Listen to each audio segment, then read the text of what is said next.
So you got a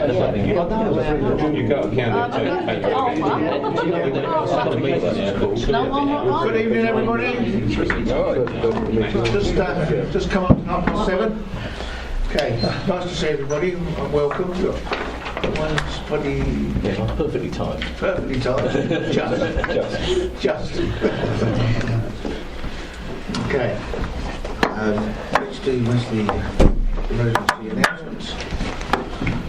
In the event of a fire or other emergency, please exit the building in an orderly manner to the assembly point, which is located in the market car park. The fire exit in this room is indicated by the green exit sign. Please do not delay the evacuation by collecting any belongings. Do not use the lift. The premises must not be re-entered until the fire brigade have given the all clear. Please note it's against the law to smoke on these premises. And please note this meeting will be audio recorded. Okay, apologies for absence.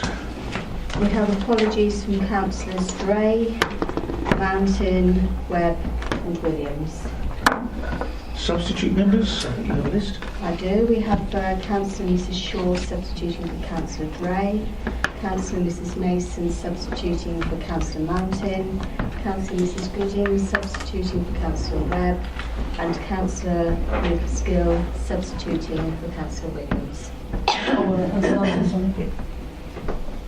Ian Ward. Okay. I thought That answers why he's not in there, does it? That's the next agenda item, isn't it? I thought he was supposed to John Bostock this morning. Okay, non-members attending? Yes, Dan. Okay, stand.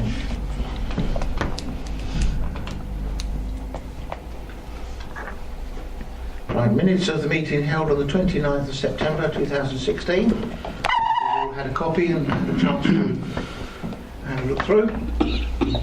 Is everybody happy that I signed them as a true and accurate record? Agreed. Declarations of interest. Oh, no. If any should come up, please let us know at that point. On to our only real item on the agenda tonight, Greenwhite Gateway Trading Limited governance and scrutiny measures.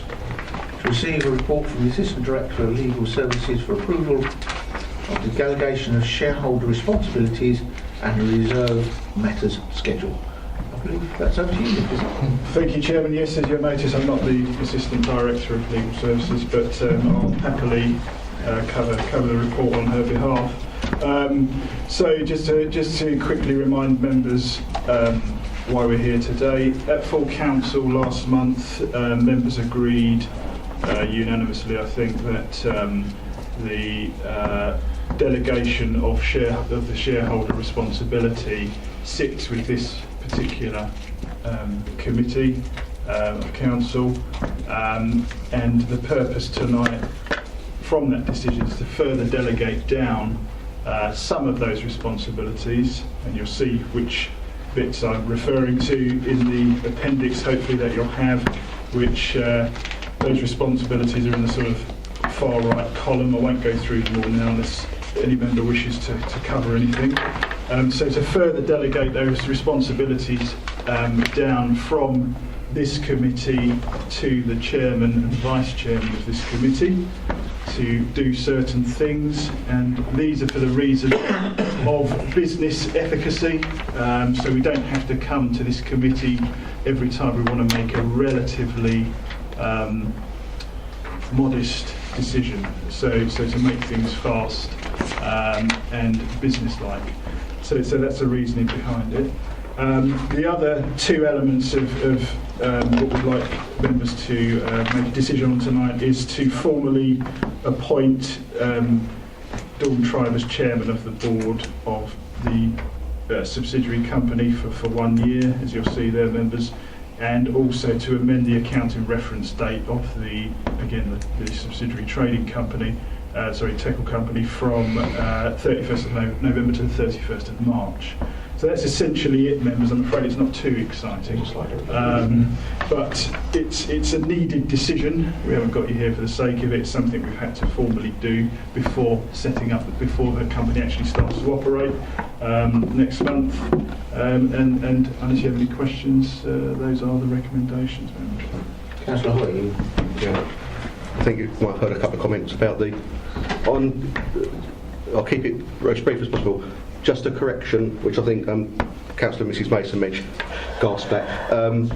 Item 6, item point 3 and item 6, you've got 31st November, obviously we assume it should be 30th November.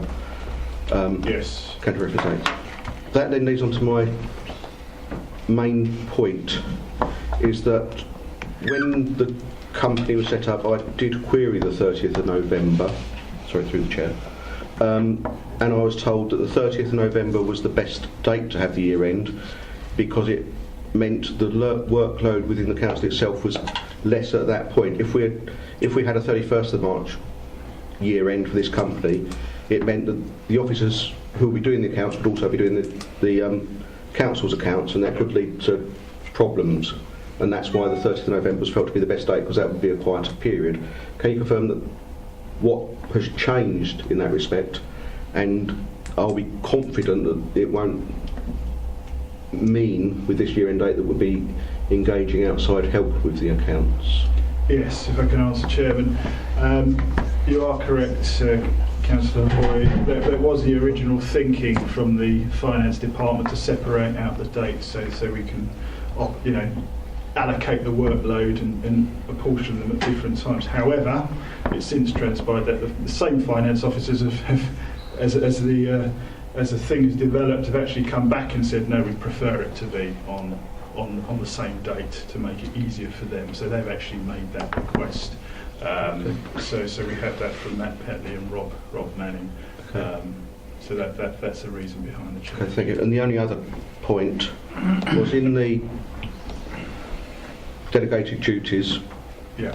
towards the bottom, item 29, the changing of the financial year of the company can be any person delegated or with delegated authority from the investment board, but things which I'd consider myself to be similar, such as the change of the name or change of the registered office, require the decision to be made by the full investment board.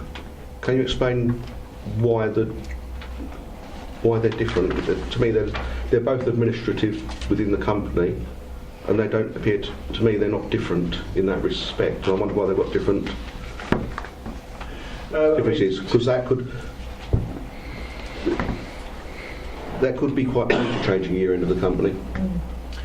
Well, I mean, the simple answer, Chairman, is that this is the template as advised by our experts, the city lawyers who we've obviously paid for, and this is what they've produced and what they've seen in action before, and the best template, as it were. Obviously, it's not set in stone. If we were to decide that actually there was a better arrangement for whatever reason, then we could change that. But as it stands, that was deemed to be the best setup in terms of business advocacy. Having this arrangement in place, and it's a balance of power basically, who does what and what the big decisions are sit with full council, the sort of second biggest sit with yourselves as a whole committee, and then lastly, other decisions sit with the chairman and vice chairman if you're minded to delegate that down to me. Okay. And just for clarification, on item 2.4, we are shortening the year end, so the first year will end on 31st of March 2017. Is that correct? So it would be a 4-month year, sort of. A 4-month set of accounts will be prepared. I'm not sure, Yeah. is the answer. You'll probably understand this more than myself, Councillor Hoy. On a legal point of view, I'd expect it to be the 31st of March. Yeah, well, that's probably the correct answer then, but we can confirm that if needed. One other point, Chairman, is that, and this was something you yourself, Chairman, picked up last time, and it may not be reflected in here for whatever reason, but at full council you raised the point on page 6.5 this is the appendix, the last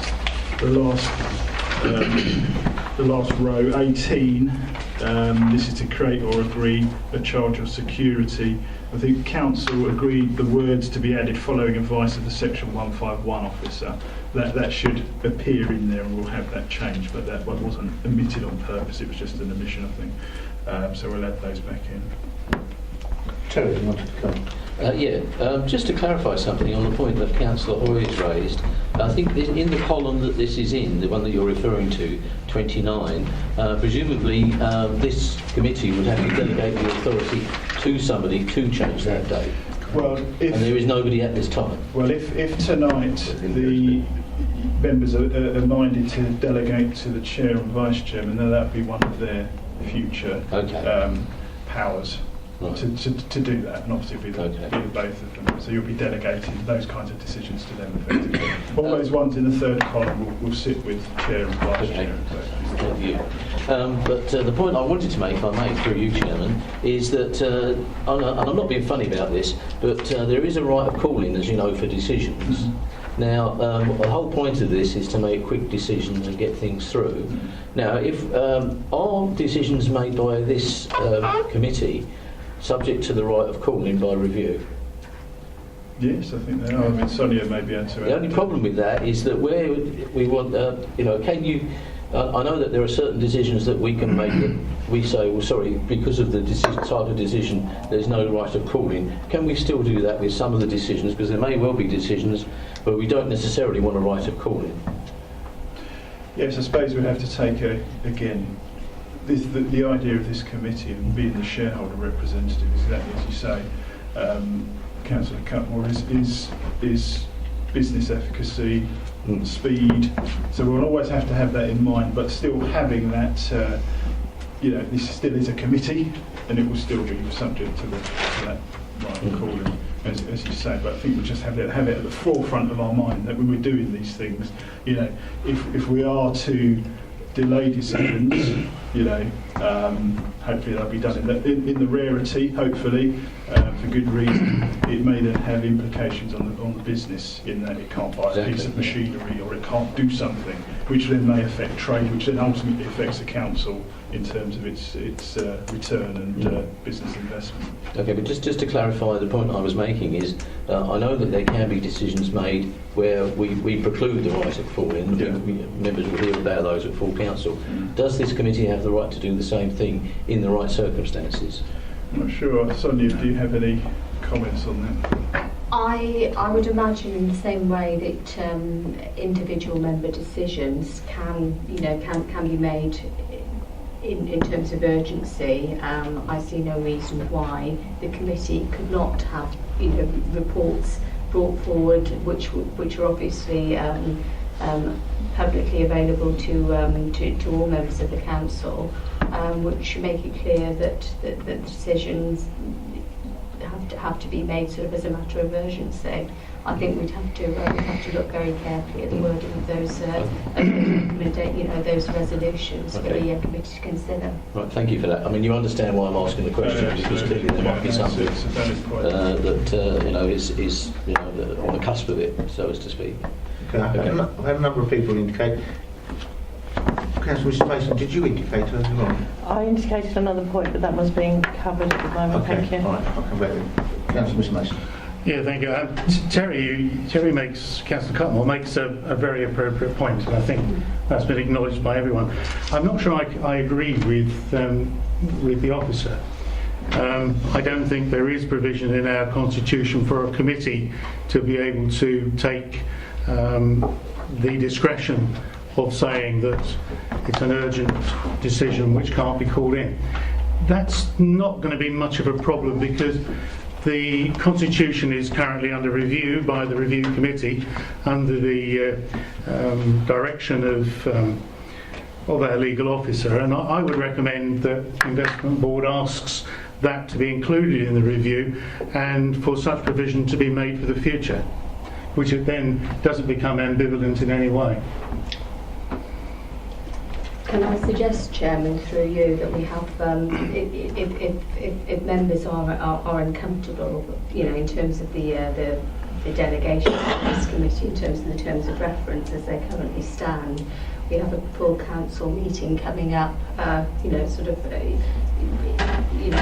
can actually address those the terms of reference to actually be able to make these decisions more sort of flexibly. Thank you. Councillor White. My question, or seeking to find a little bit further information. Obviously, this company will ultimately be coming back to provide information to this committee about its activities on any relevance in that. Will it also potentially be answerable to the review committee as well? And is there likely to be a different aspect to what review's likely to be looking at, and what this committee is going to be doing, or are they likely to be doing the same sort of job really? Well, I mean, the way we see it, and this can be subject to change dependent on whether members are happy with the arrangements, is to split the oversight into sort of three areas, if you like. So you have the financial oversight, which I would say is this particular committee, because you are the shareholders or the shareholder representatives, and your main interest, your main one, there are others, but is on the finances of the company, whether they've got a healthy balance sheet, that the accounts are being submitted at the right time, in the right order, and all the rest of it, and the company's in profit and it's legally compliant. So those are the sorts of reports that will come to this committee. The other sort of scrutiny will be with portfolio holder and the assistant director in terms of overseeing the operational side of things, a contract. Is it performing its service, as per the contract on time, to the appropriate standards, and obviously generalising here. And then you have the sort of general oversight, which could be, provided to the review committee by or the review committee could decide to look at specific aspects. It's got free rein essentially to do what it wants to look at what it wants to. Plus, there's lots of other measures as well. There's sort of three areas, and to avoid duplication in a kind of reporting industry, because you want the company to be doing its job rather than spending most of its time creating reports. You need to get that balance right. So if we split the areas up, the responsibilities of oversight up in that way, that would manage things a bit better, I think, and avoid duplication and time being spent. Because if we're in this commercial environment, you want the company to be making money, and not churning out lots of paper, if possible. And hopefully, as time goes by and confidence builds in the company, then we'll get that right. Thanks, John. I think pursuing what Nick has said, at the last LATCO meeting, we suggested that initially, and I've mentioned this in other meetings, that somehow we would report the operational, whether you need the finance in the first month, but we can report the operational. It wouldn't take too long, because in theory there shouldn't be that much work going on for the first couple of months. But perhaps on a monthly basis for the first 3 months, we would give either written report, or we've come along ourselves, either myself, the AD, both of us, or one of the directors, Adam Aldridge, who would be, and we could give a report to whoever wants a report on how the first month's gone. Perhaps after 3 months we can review what we need to know, what you need to know, and then we could go perhaps bi-monthly for a period, and then go quarterly. I mean, we're all learning on this scenario. I mean, from our point of view, the AD, Director Adam Aldridge and myself, we're confident that this will work. But we understand that you will want to know, is it working? And I think we need a bit of guidance from you. We're quite happy to come and tell you what's going, any little hiccups or the very essence is that we're going to be on it all day, every day, effectively. We don't want it to fail, but we may not have a lot to report for the first 3 months because, in theory, there's not going to be a lot of the routine stuff that we will be doing. We'll be learning, we'll be getting ourselves organised, ready for the start of the spring.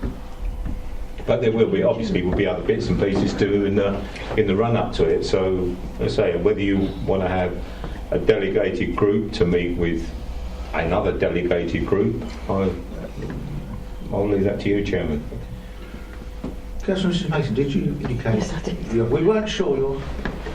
My Vice Chairman wasn't quite certain. He's never quite sure. Not well timed. Thank you, Mr Chairman.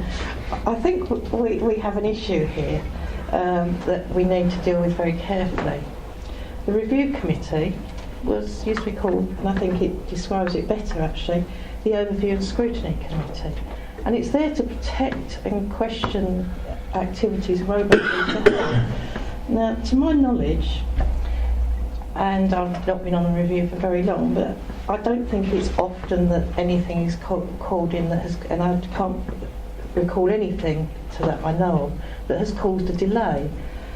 So I don't think that's a problem, but I think we ought to be very careful not to take that safeguarding away. And I would endorse Councillor Mr Mason's view that this should be looked at very carefully, incorporated with the review of the Constitution, because we are going to have to look with the Constitution anyway at the aspects of the trading company, because none of that's in there. So that whole aspect needs to be looked at, and I think that needs to be incorporated. But I don't think we should be doing away with scrutiny should it be needed. I mean, if the council finds that it's a problem, then it can deal with it.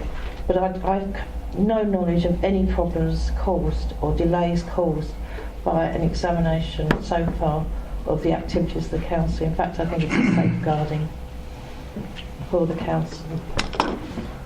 Okay. Everybody else? Councillor. Sorry, you probably missed me. Yeah, sorry. Was I need to come back on Councillor Hookway's question, the answer given by Nick. At the audit training at the beginning of the year, May, June year, I did ask the question about scrutiny of a limited company, and I was told that it also came under the audit committee as well for certain parts of it. So there are the review committee and also the audit committee can look at it, but also be very wary because it is a very small business and we don't know to get the directors so busy reporting to us that they don't have time to do their work as well. I'm not quite sure what they report, Mike. I'm not quite sure what they're going to report. Yeah, exactly, that's what I mean. It's very hard. It might be a bit of time before it's all get used to, but there are various routes where it can be looked at if there are concerns. Yeah. I think there are a number of safeguards and checks throughout the various systems. And as Councillor Sperry says, we're all learning from this and we can see how that all starts to pan out. Okay, any other questions? Okay, well, we'll move on to the recommendation, which is on page 6.2. Shall I take them as a whole? Yep. Okay. Yes, can. It's okay. So go through them there. Proposed committee resolves. The shareholder representative roles in relation to Green Gateway Trading Limited and Greenway Gateway Trading GM Limited be delegated to the Chair and Vice Chair of the Investment Board, subject to the matters contained in the reserved matters of the shareholder agreement. Item 2, that Dawn Tribe be formally appointed as Chair of the Board of Directors for Green Gateway Trading GM Limited for a period of 1 year. And 3, that the account and reference date of Green Gateway Trading GM Limited be changed from 30th of November to the 31st of March. Is everybody happy with that? Agreed. Thank you very much indeed, members. That's resolved the business. Thank you. It's reasonably painless. Yes. But I mean, it has to be done. another step forward. Interesting. I saw was interesting. You know what happened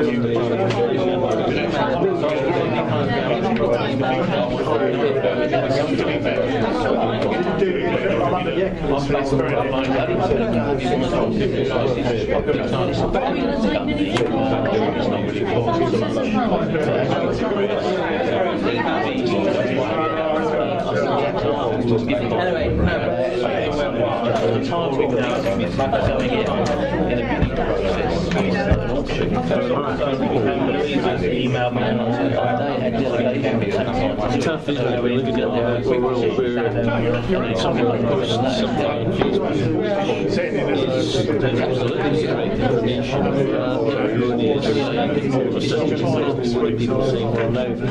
There we know what the truth is. It's taken into account. Take it.